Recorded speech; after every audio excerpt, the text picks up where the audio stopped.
White House announced that it was on Tuesday, 9th of January, that they were informed that the Secretary of Defense had prostate cancer diagnosed in December of last year. The Secretary of Defense went into ICU on January 1st, and for 4 days, nobody was informed of his condition. And his deputy, the one who's supposed to have stepped into his job when he's away on illness, was in Puerto Rico on vacation.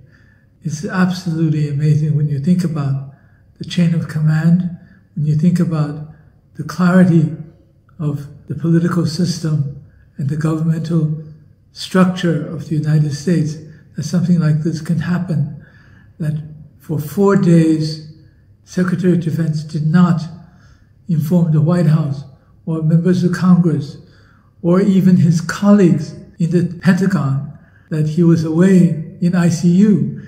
And ICU is quite serious. People don't go into ICU without major illness. He was in the ICU for 4 days without informing anyone. This is really strange when you think about it. How can somebody of that stature, of that standing, number one, personally not inform his colleagues and his superiors of the serious health circumstances he was under? That's number one. That's on a personal basis. We hear the U.S. talking about transparency all the time, how many countries are not transparent. Here is lack of transparency even within the government, within the top echelon, within the total leadership of the country. I think this reflects on a conspiratorial basis a number of things. For example, how the military-industrial complex has become pretty much independent of the presidency, and the Defense Department can pretty much operate on its own and ignore what responsibilities it has to the White House, to Congress, and to the population, to the people of the country. This is what it reflects. It reflects an attitude of disregard for what status it has in the government, what institutional responsibilities to be borne by the military.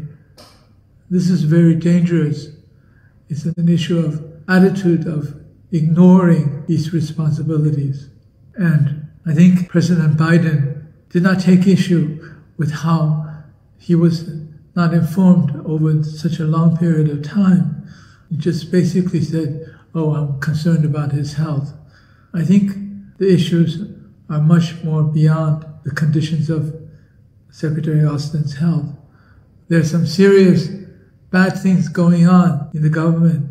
The military-industrial complex, as exhibited by its front, the Defense Department, is becoming even more arrogant and dominant over the governance of the United States. The military-industrial complex employs an army, no pun intended, of lobbyists to lobby Congress, and feels it has quite a bit of control over Congress already. And this is why they can be quite arrogant about what their position is in the government.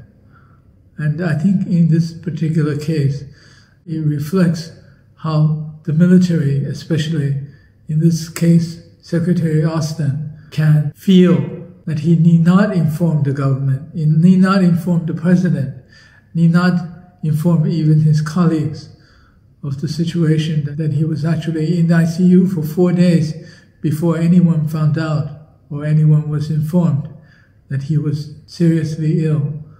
I think exhibits the arrogance of the military-industrial complex. The military in the United States is the one that is causing trouble all over the world, creating conflicts between countries and launching wars for the last decades. They were the only ones who actually launched major battles against countries and creating conflicts within countries as well. When a force of this type can feel so arrogant as to not to be beholden to the legal framework of the government itself, can feel that it's unnecessary to inform even their colleagues on the civilian side of the circumstances. It's actually quite shocking.